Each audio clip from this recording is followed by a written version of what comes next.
Today we have the 2021 Volkswagen Golf. This is a hybrid electric vehicle.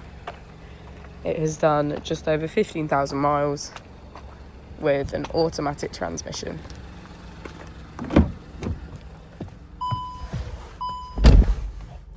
To the left of our steering wheel, we have cruise control as a feature, as well as assist. And on the right, we have voice control.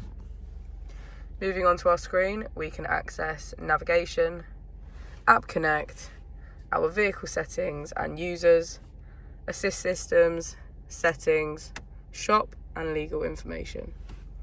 If we put the vehicle into reverse, we can see that it comes with front and rear parking sensors.